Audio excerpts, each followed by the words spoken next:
Olá, bom dia. Oi, Oceli, tudo bem? Bom dia, Misaele. Vamos começar com os destaques dos principais jornais do nosso país. Hoje, sábado, dia 2 de março, aqui com o jornal O Povo.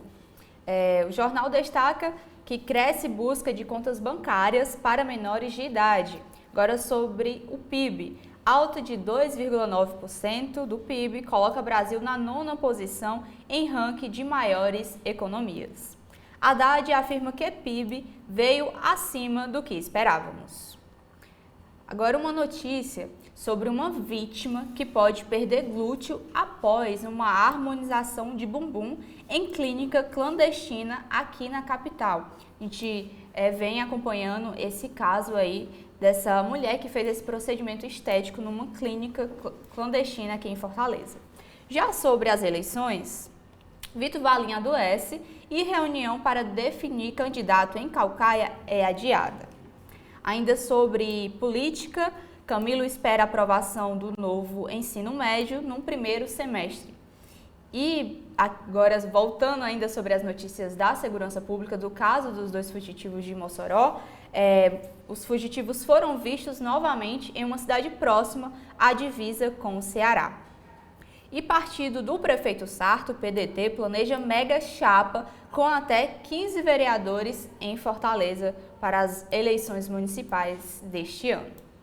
Agora, sobre o cinema, cultura, só 3% dos indicados nas principais categorias do Oscar são negros. Esses são alguns destaques aqui do site do jornal O Povo na manhã deste sábado e vamos agora conferir quais são os destaques do jornal O Globo. Oceli. As manchetes hoje do jornal O Globo, a principal é sobre a economia. Brasil cresce 2,9%, mas queda de investimentos é alerta. Impulsionado pelo agronegócio, principalmente, e pelo consumo das famílias, o PIB brasileiro cresceu 2,9% em 2023, um resultado positivo ante as expectativas do mercado no ano passado. O bom desempenho, porém, vem acompanhado de 2 alertas. Graças à super-safra, a alta se concentrou no primeiro semestre e houve crescimento zero nos 2 últimos trimestres. Outro ponto de atenção é a forte queda de 3,% nos investimentos, que baixaram a 16,5% do PIB. Outro destaque do jornal o Globo é internacional. Mortes na busca por comida elevam pressão por cessar-fogo e ajuda humanitária. A pressão internacional sobre Israel por um cessar-fogo em Gaza e pela investigação da morte de dezenas de palestinos ao buscar alimentos no norte do enclave cresceu ontem com cobranças da ONU e dos Estados Unidos e de diversos países europeus. Os americanos informaram que passarão a destinar ajuda humanitária diretamente à região. O Brasil acusou o governo de não ter limite ético na ofensiva militar.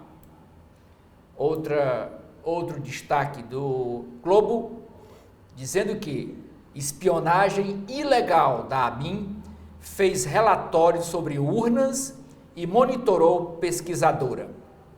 Esquema durante o governo Bolsonaro reuniu informações com fake news sobre as urnas eletrônicas e vigiou pesquisadora que analisava gabinete do ódio.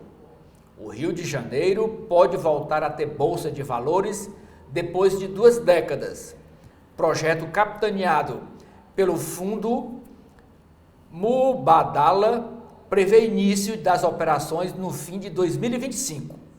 Cidade não cedia um mercado de ações desde o início dos anos 2000. Lula se reúne com Maduro no Caribe, mas evita cobranças sobre eleições na Venezuela. Em meio à desconfiança internacional sobre a realização e lisura de eleições na Venezuela, Lula se reuniu com Maduro, mas não fez cobranças sobre o pleito, segundo presentes ao encontro. Mais um destaque aqui do Jornal Globo na área de cultura. A genealogia de Nelson Rodrigues. Livro detalha a influência familiar no estilo único do dramaturgo brasileiro. Misaele. Agora, Oceli, vamos também destacar o que o jornal Folha de São Paulo traz como manchete nesta manhã e, assim, vamos ver como estão os casos de dengue no nosso país, né? A situação em São Paulo precisa decretar emergência, né? O estado de São Paulo precisa decretar emergência por dengue nas próximas semanas, dizem especialistas. Infectologistas afirmam que o pior ainda está por vir. O estado tem 127.978 casos confirmados e 27 mortes por dengue. Então, é importante a gente lembrar, claro, reforçar a importância dos cuidados aí com os casos de dengue. Estado de São Paulo, como eu falei, né, tem 27 óbitos por dengue e mais de 127 mil casos confirmados. Combate à dengue no país passa também pela proteção dentro de casa, afirmam especialistas. A gente pode conferir na matéria algumas medidas de como se prevenir aí contra a dengue. Agora, notícias do cotidiano. Polícia encontra munição de fuzil em esconderijo de fugitivos de Mossoró. Segundo as investigações, material estava no buraco que foragidos cavaram. PM suspende a Operação Verão em bairro de Santos após ofício da Justiça, né? A Polícia Militar. Agora, ataques à democracia. Supremo forma maioria para punir mais de 15 suspeitos pelo caso de 8 de janeiro.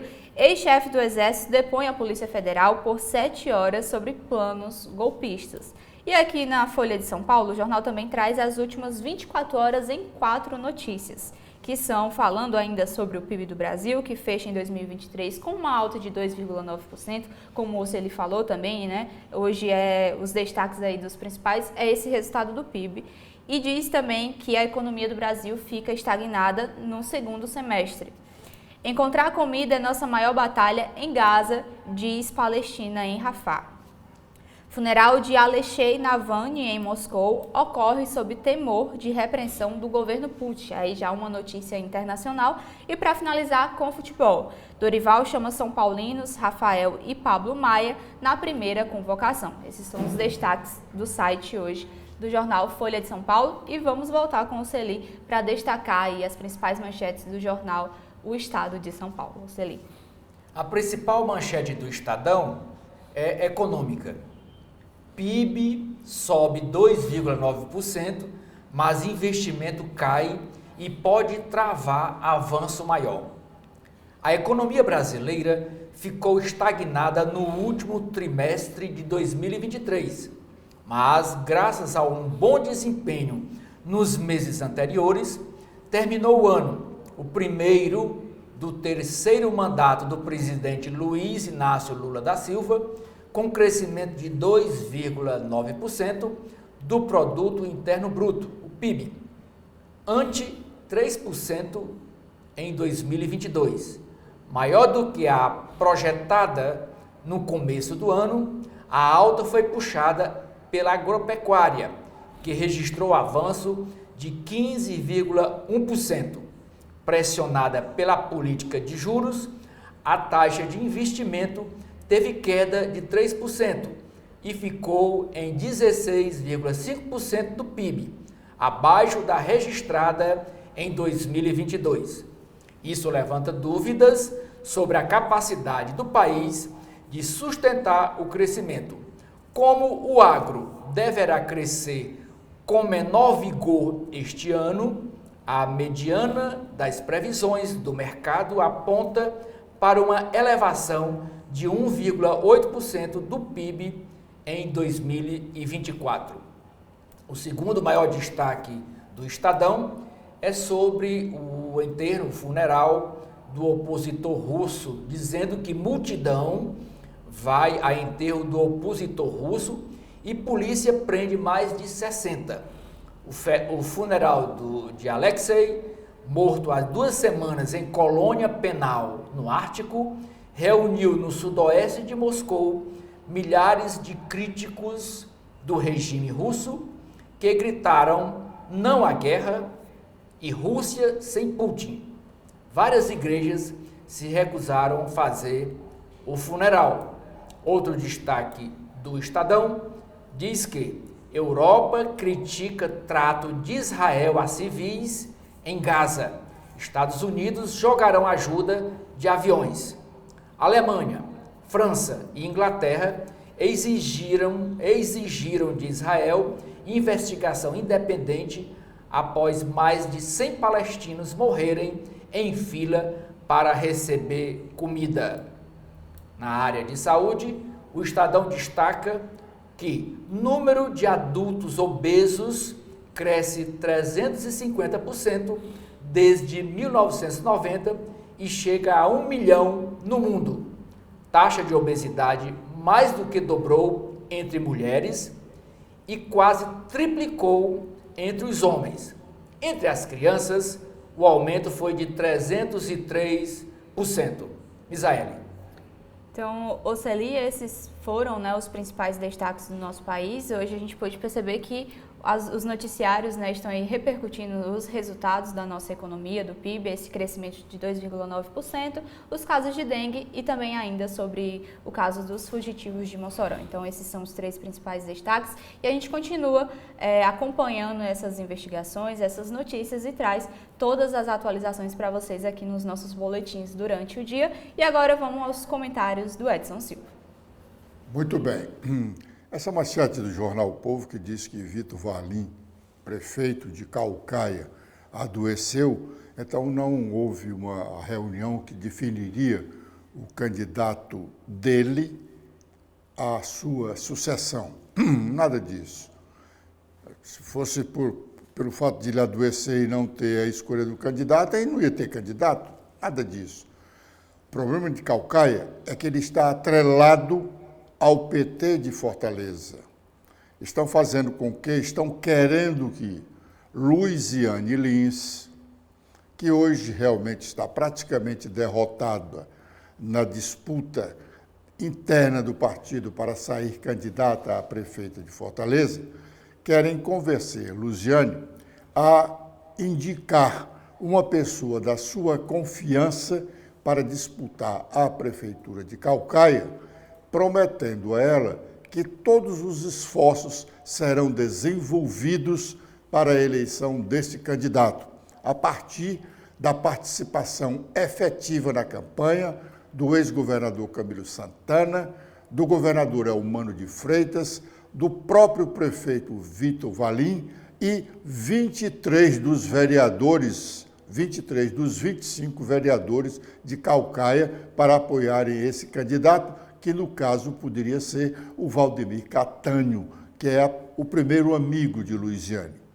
Querem convencer Luiziane a aceitar este acordo, que daria a ela também a chance de ser candidata ao Senado nas eleições de 2026, quando quando o Ceará vai eleger 2 novos senadores. Acontece que essa conversa já parece enganosa ou enganadora, pois o PT já tem um candidato agora muito antecipadamente definido, que é o senhor deputado federal José Guimarães, porque quer ser candidato ao Senado. Pretensão, aliás, que ele tem de há tempos. E com Luiziane tendo a garantia de disputar a segunda vaga, o PT de Camilo, de Eumano, do presidente da Assembleia, vão descumprir um acordo firmado com o empresário Chiquinho Feitosa, que à época, quando era presidente do Diretório Estadual do PSDB, garantiu o apoio do PSDB à candidatura de Eumano. Por esse trabalho dele, por essa posição dele lá atrás, ele recebeu o compromisso de que seria um dos candidatos ao Senado, na chapa do governo do Estado, com o apoio do próprio governador Elmano, do ex-governador Camilo Santana. Se Luiziane aceitar esse acordo que estão propondo a ela, ou ela já começa nessa negociação enganada, ou o PT do Camilo e do Elmano vão enganar o empresário Chiquinho Feitosa, que eu acho muito difícil, dado as condições que ele tem para favorecer ao partido. Nós ainda vamos voltar a falar sobre essa confusão que há no PT de Fortaleza para a escolha do seu candidato a prefeito nas eleições deste ano. O PDT de Fortaleza, poderá ser o único partido, repito, de Fortaleza, a apresentar uma chapa completa de candidatos à Câmara Municipal de Fortaleza. Cada agremiação, neste ano, poderá apresentar até 44 candidatos à Câmara Municipal. Por que 44 candidatos? Porque a legislação eleitoral diz que cada partido poderá indicar o número completo da composição da Casa Legislativa. No caso, em Fortaleza, são 43 vereadores, mais um. Esse número é diferente de eleições outras, quando os partidos poderiam eleger, ou melhor, apresentar até 150% da composição de candidatos à Câmara Municipal. Pois bem, o partido PDT tem a pretensão de eleger a maior bancada, entre 13 e 15 vereadores. É uma ideia bem avançada. Mas, na eleição passada, quando ele também tinha o comando da Prefeitura de Fortaleza, ele conseguiu eleger 14 vereadores.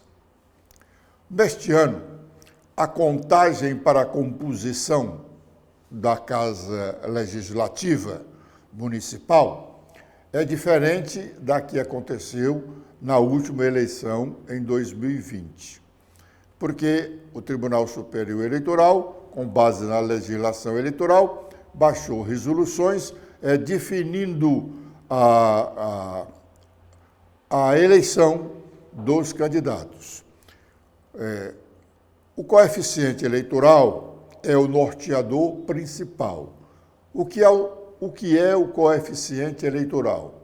O coeficiente eleitoral é a divisão de todos os votos válidos para a eleição de vereador, é a divisão de todos esses votos dados aos vereadores, votos nominais, dividido pelo número de vereadores. No caso do Ceará, se votarem 2 milhões de eleitores em Fortaleza, votos válidos, só os válidos. A Justiça Eleitoral divide esse total de votos pelo número de vereadores, 33. E aí ela tem o número exato do coeficiente eleitoral. Na última eleição, o coeficiente eleitoral, o vereador se elegia diretamente, sem a ajuda da votação de nenhum outro vereador. O coeficiente eleitoral no pleito passado foi de 29.743 votos. Só um vereador foi eleito com a votação dele próprio, o vereador Ronaldo Martins. O vereador Ronaldo Martins, que é integrante aí da Igreja Universal, é pastor, ele conseguiu 31.840 votos, depois de ser derrotado na eleição estadual, em que ele concorria à reeleição como deputado federal.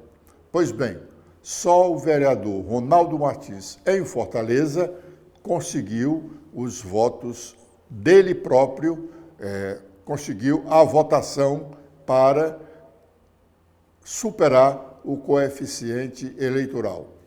Todos os demais vereadores ficaram aquém do coeficiente eleitoral e foram eleitos com a ajuda da votação dos integrantes da chapa, porque a Justiça Eleitoral pega o número de toda a votação dada aos candidatos de um determinado partido e, na divisão do coeficiente eleitoral, então, se o partido, por exemplo, na eleição passada, que o coeficiente eleitoral foi 29.743 votos, o partido que teve 290 mil votos, conseguia eleger de plano 10 vereadores. As sobras seriam divididas entre os candidatos de todos os outros partidos. Agora não é mais assim. A sobra dos votos será dividida com os partidos que obtiverem, no mínimo, 80% dos votos do coeficiente eleitoral. 80%. Admitindo-se que o coeficiente eleitoral das eleições deste ano venha a ser 30 mil votos para vereador, os partidos que forem participar das sobras terão que ter obtido pelo menos 24 mil votos. E os candidatos votados neste partido, para participarem dessa sobra, terão que ter pelo menos 20% do coeficiente eleitoral, ou 6 mil votos.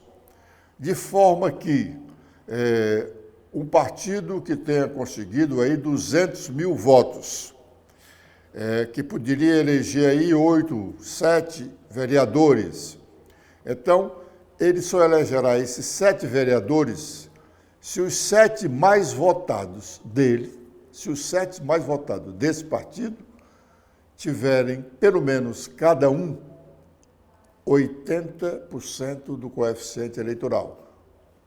Se não tiverem, não participarão da sobra. É uma divisão, é uma nova divisão que os partidos terão que ter muito cuidado na formação de suas chapas. Não adianta ter uma chapa completa sem candidatos que possam obter uma boa votação. O Ceará hoje está muito mal representado no Senado Federal. Temos 3 senadores, infelizmente temos que dizer, medíocres. Agora, com a ameaça da posse da segunda suplente de Camilo Santana, a senhora Janaína Farias, aí é que ficará pior essa nossa representação. Esta senhora, sem dúvida, não sabe por que existe o Senado e nem quais são as atribuições de um senador. Atualmente, com os senadores Cid Gomes, Eduardo Girão e a suplente Augusta Brito, praticamente o Estado está sem representação. Cid é ausência total. Eduardo Girão tem um discurso só, o de ser contra o aborto. E Augusta está mais no Ceará, sempre participando dos eventos oficiais do governo, do que propriamente no Senado da República. E assim, não tem tempo para ser, de fato, uma representante do Estado naquela casa do Congresso Nacional. O Senado é a representação dos estados, tanto que cada uma das 26 unidades federativas e o Distrito Federal, cada um deles tem 3 senadores. São Paulo, o estado mais populoso, mais rico, com o maior número de eleitores, só tem 3 senadores. O Acre, Roraima, bem menores, também cada um tem 3 senadores. Portanto, o Senado é a casa dos estados, diferentemente da Câmara, que é a casa da União. Os deputados representam a população, tanto que a representação de cada estado e do Distrito Federal é diferente uma da outra. Os deputados, a definição das bancadas é feita pelo número da população de cada um dos estados. Por isso, São Paulo tem a maior representação de deputados federais, Minas Gerais, idem, Rio de Janeiro. O Ceará tem os seus 22 deputados, porque nós temos uma população hoje que alcança os pouco mais de 9 milhões de cearenses. Veja bem, essa situação do Senado, e lembrar que no Senado, que o Ceará já foi representado naquela casa por nomes como Virgílio Távora, Carlos Gereissati, José Lins de Albuquerque, Tasso Gereissati e vários outros ilustres cearenses. Faz dias que não falamos aqui, a não ser com destaque das manchetes dos principais jornais do Brasil, sobre os 2 fugitivos do Presídio Federal do Rio Grande do Norte. Agora falamos só para lembrar o que dissemos da última vez. Dificilmente eles seriam encontrados e, se fossem encontrados, poderiam ser mortos. Pois bem, até agora já estamos chegando quase aos 20 dias, já passamos dos 15 dias. O Estado Federal, o Ministério da Justiça, já gastou uma boa soma de recursos. Talvez os recursos gastos nos últimos dias para encontrar esses 2 fugitivos desse para construir um presídio, um ou mais presídios, porque tanto foi o volume de recursos gastos, com 2 helicópteros, inúmeros carros da Polícia Federal e das polícias estaduais, e ainda não encontraram esses 2 homens. Realmente uma situação vexatória para o governo federal, principalmente para o Ministério da Justiça. E aí, deixar a população, 2 homens só, não deixa a população empolvorosa, mas somado à inquietação em que vivemos hoje, pela insegurança reinante do país inteiro, do Rio de Janeiro ao Ceará, com as facções dando ordens, enfrentando a força pública, então o governo federal está fraco, como fraco estão os governos estaduais. E aí eu não estou me referindo apenas ao governo do Rio Grande do Norte, que é muito pequeno para esta luta, que está sendo, até o momento, inglória para o Ministério da Justiça. O União Brasil, o partido aqui do estado do Ceará, comandado pelo capitão Wagner, fez um evento ontem para filiar a advogada Camila Cardoso. Ela será uma das candidatas do partido nas eleições deste ano em Fortaleza.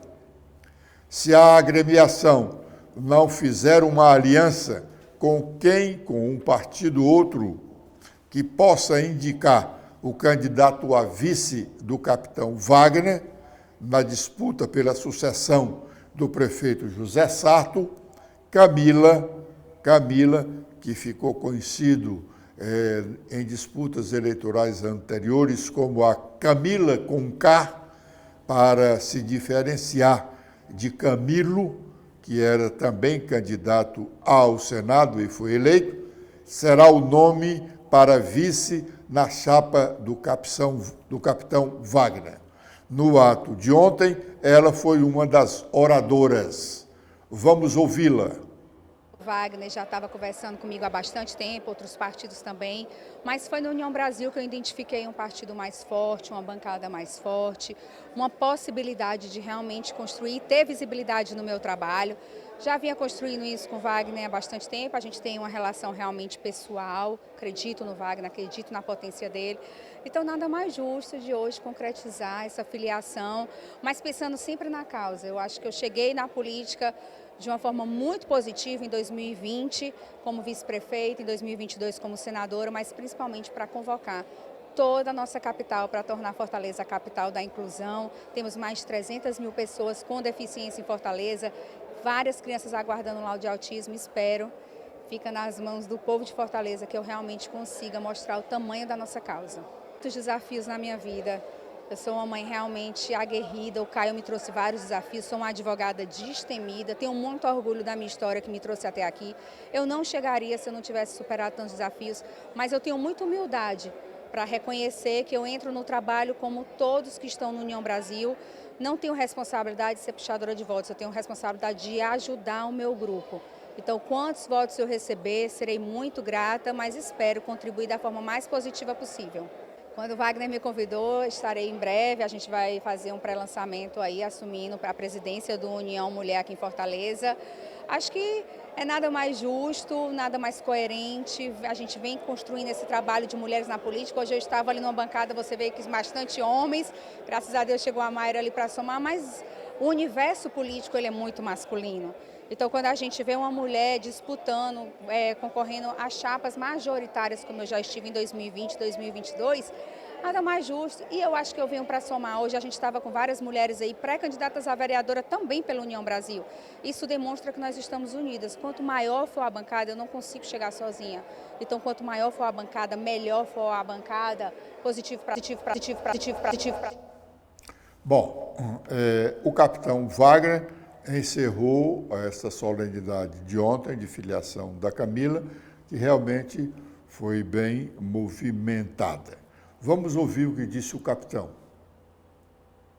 Eu e o Mozo estamos na Executiva Nacional, isso fortalece a nossa eleição aqui no município de Fortaleza, então a gente está preocupado em fortalecer não só a estrutura de campanha, mas também a política. E a Camila traz uma pauta que é enriquecedora para o debate, que é a questão da inclusão. Mãe, mulher, mãe de uma criança com deficiência, foi nossa candidata a vice na eleição de 2020, foi candidata ao Senado com quase 600 mil votos aqui em Fortaleza, e eu tenho plena convicção que isso fortalece a nossa chapa, que agrega qualidade além de quantidade, e a nossa meta é eleger um número de mulheres igual ao de homens. A gente elegeu na bancada de federal 2 homens e 2 mulheres e quer também aqui ter meio a meio na eleição para a Câmara de Vereadores.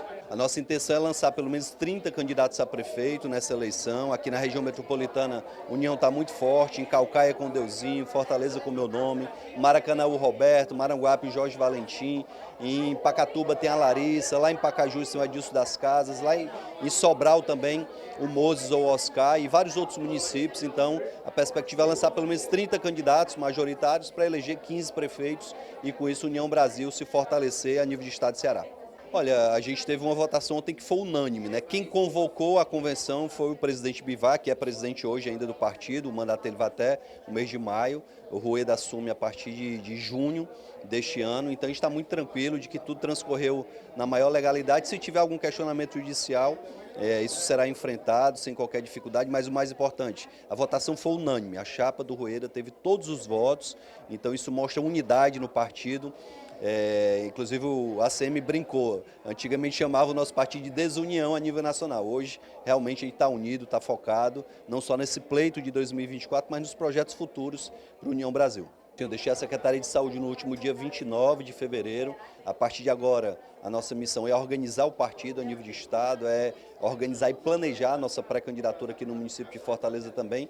E a primeira eleição que eu vou estar completamente à disposição para fazer o debate político, né? Na eleição de 2016, eu estava como deputado estadual. Em 2020, eu estava como deputado federal e agora eu estou exclusivamente como pré-candidato, como presidente do União Brasil a nível de Estado de Ceará, mas muito focado em construir um plano de governo que mostre o nosso conhecimento da cidade de Fortaleza. Eu acho que entre os pré-candidatos que foram lançados até aqui, o que mais conhece a cidade sou eu, por ter crescido na periferia, por ter trabalhado na periferia, por conhecer a cidade de Fortaleza em todas as atuações que eu tive na área da educação, na área da segurança e agora também com essa experiência na área da saúde. Bom, até o momento, embora a legislação eleitoral só reconheça candidaturas a partir de julho, depois da realização das convenções partidárias, onde os nomes dos candidatos são homologados, mas nós podemos dizer já que em Fortaleza nós temos 2 candidatos já definidos. Um é o capitão Wagner e o outro é o atual prefeito José Sarto, que vai para a reeleição. O capitão Wagner vai disputar sua 3ª candidatura à prefeitura de Fortaleza. Ele também teve uma candidatura no ano de 2022 a governador do estado do Ceará.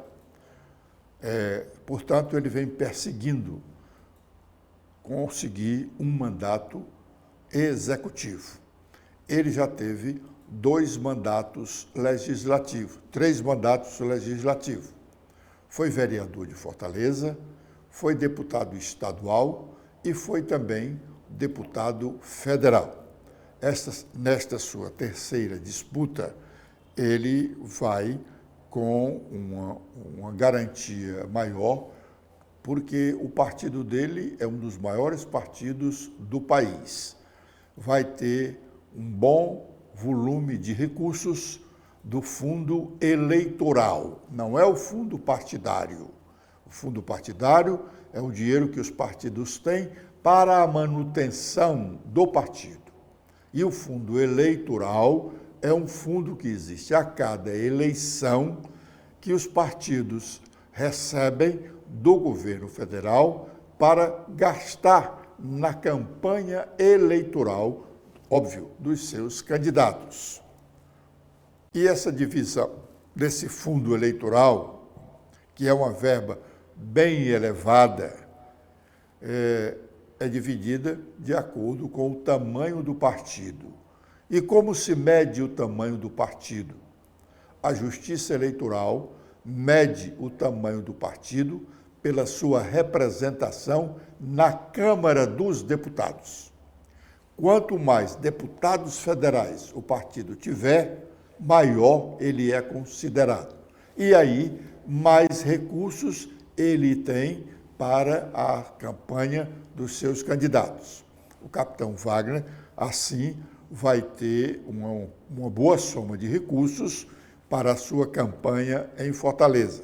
Será a primeira vez que ele terá folga de recursos para gastar na campanha eleitoral. Ele é uma das prioridades do partido em eleições nas capitais brasileiras. Assim como o prefeito José Sarto é uma das prioridades nacionais do PDT. Mas o senador Eduardo Girão tem aproveitado as sextas-feiras, que é de poucos senadores em Brasília, e sempre está presidindo uma sessão especial, também quase sempre provocada por ele, para fazer os seus discursos de protestos contra a insegurança e contra o aborto. O de ontem, na sessão que ele presidiu ontem, não foi diferente. Vamos ouvi-lo. A tragédia da segurança pública no teu estado, senador Stives, e no meu, que é governado pelo PT, é uma humilhação diária com o cidadão que paga os impostos, que paga o salário do governador, de toda a estrutura da gente. Tem que pedir autorização para o tráfico para entrar em bairros à luz do dia. A minha terra está assim. É chacina, é um desrespeito com os policiais. Morte uma atrás da outra, o governador calado, o Elmano de Freitas. Cada passada lá no Ceará. É uma coisa assim escandalosa. O toma lá da cá. O presidente da Assembleia do Estado do Ceará, algum tempo atrás, como deputado, não assinou a CPI do crime organizado. Sabe por quê? Porque disse que tinha família. Um deputado. Não vou assinar não, porque eu tenho família. É esse tipo de representante. Mas, senhor presidente, do crime organizado queria investigar isso lá. Isso é autoridade, rapaz? Isso tem moral para alguma coisa? Com todo respeito. É esse tipo de representante? Mas, senhor presidente, caminhando aqui por aqui.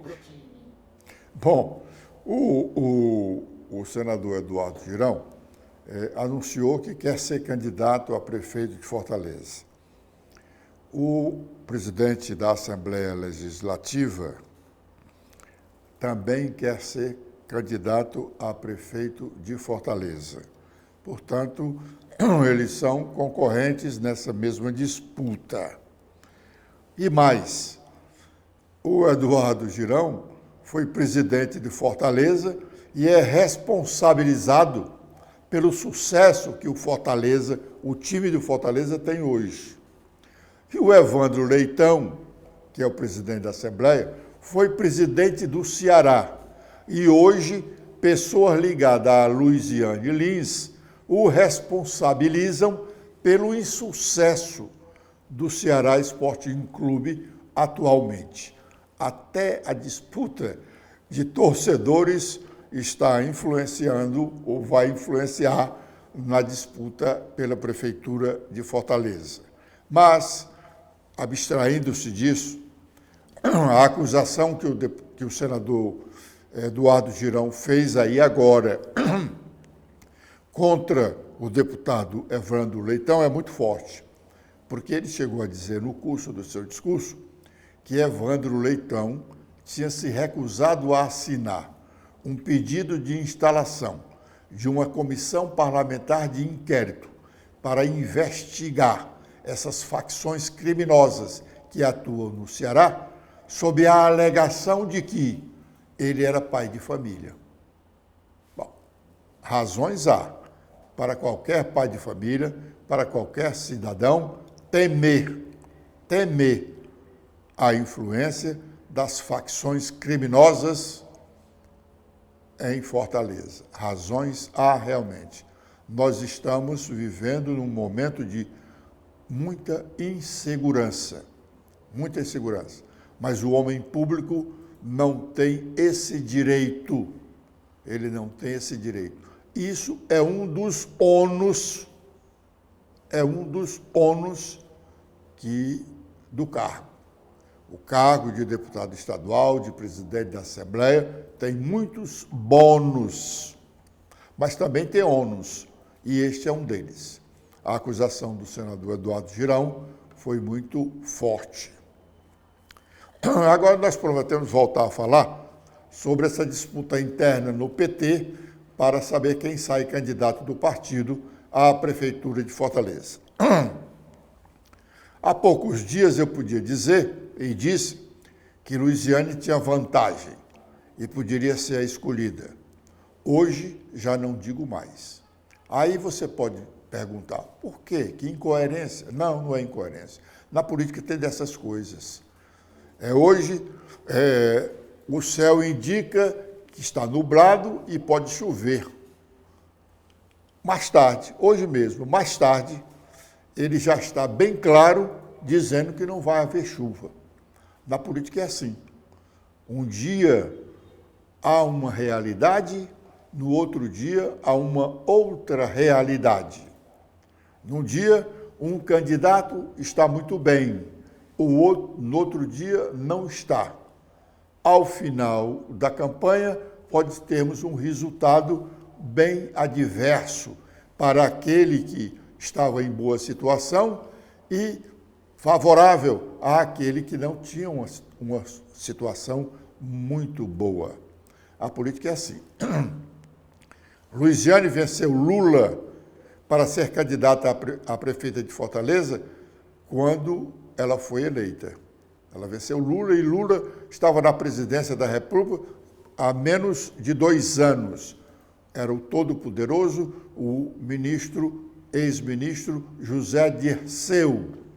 Veio a Fortaleza para dizer que o PT não teria candidato à prefeitura naquele ano e ia votar em Inácio Arruda, do PCdoB. José Dirceu foi derrotado. Luiziane conseguiu os votos no diretório municipal do partido para derrotar o presidente Lula ou mais precisamente, o ex-ministro poderoso da época, José Dirceu. Saiu candidata e foi eleita. Inácio Arruda também disputou, óbvio, não obteve sucesso. Luciane estava até bem pouco com o controle do diretório municipal do partido. Hoje, ela já não tem mais o controle do diretório municipal do partido. Ontem, ela contava com o José Guimarães, que tem o controle do diretório estadual. Mesmo não se dando, os dois não se dão, mas eles tinham que ter uma convivência para sobreviverem comandando os diretórios. Guimarães, o estadual, ela, o municipal. O diretório estadual não tem nenhuma força na indicação do candidato a prefeito ou vereadores. O diretório municipal, idem em relação a governador, senador e deputados. Ela hoje não tem mais essa relação com Guimarães. Tanto que pessoas ligadas a José Guimarães já estão no apoio total a Evandro Leitão contra Luiziane. Luiziane ainda sonha na possibilidade de que o partido faça prévias para a escolha do candidato. A maioria do partido não quer a realização de prévias. Defende a tese de eleições de delegados. Cada uma tendência do partido, eu ia dizer facção, mas como tem essa história de facções criminosas, a gente prefere dizer cada uma das tendências, e são várias as tendências do PT, participariam de uma eleição indicando uma chapa com os seus delegados. A exemplo da escolha do candidato a presidente dos partidos lá nos Estados Unidos, esses delegados é que iriam votar para escolher o candidato. Na escolha de delegados, há uma quase certeza no meio político do PT que Luiziane perde.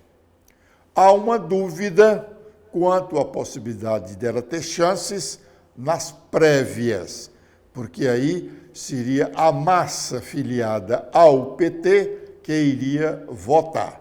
Ela poderia ter alguma chance. Nas últimas horas, já se diz que ela também não terá chances nas prévias, porque a maioria também não quer as prévias. Primeiro, para não dar essa chance de Luiziane ter a oportunidade de conseguir sair candidata. Segundo, porque nas prévias, realmente, elas são mais complicadas. Quem disputar as prévias só sai vencedor se tiver 50% dos votos dos filiados mais um. 50%. Se são 4.000 filiados, que votarem 4.000 filiados, o eleito terá que ter 2.000 votos mais um. A metade mais um. 2.001. Se nenhum dos candidatos obtiver essa quantidade de votos, terá que acontecer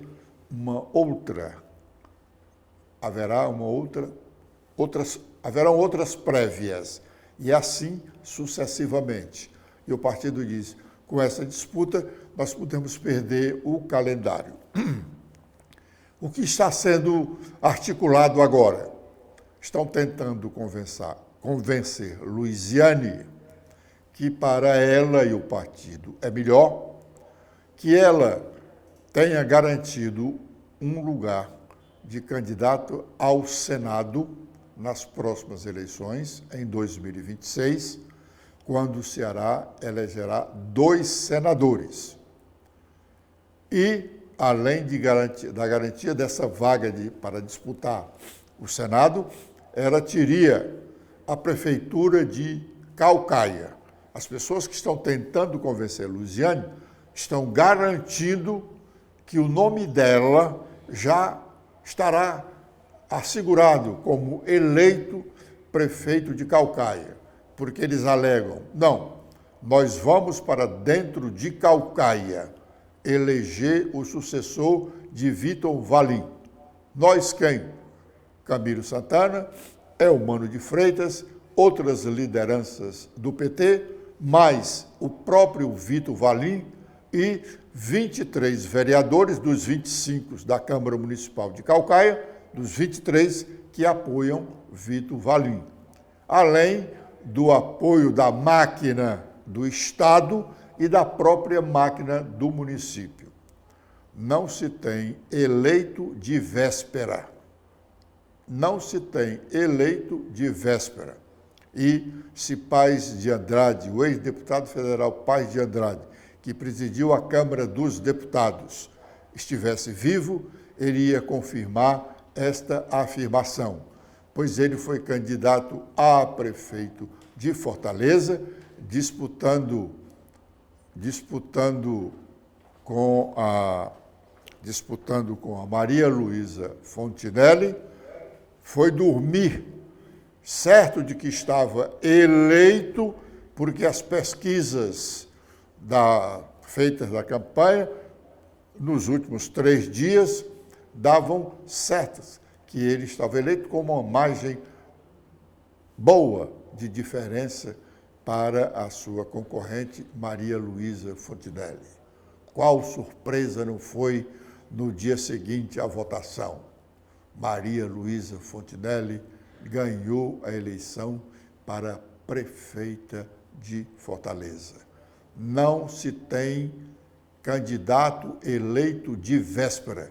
O candidato só está eleito depois das urnas encerradas, fechadas as urnas, e com o resultado proclamado agora, no dia seguinte, em razão do voto eletrônico. Antes não, demorava mais alguns dias, mas agora no dia seguinte. Então, Luiziane pode estar sendo engabelada e pode estar aceitando isso, porque pode estar reconhecendo que não tem mais forças para combater. Não o presidente Lula, que ela combateu quando foi eleito pela primeira vez, mas agora a estrutura do governo do estado do Ceará. Com essa avaliação, nós encerramos o nosso primeiro bloco de notícias deste sábado, convidando-os a permanecerem na nossa sintonia, acompanhando a TV da Transparência, que já já teremos novas informações.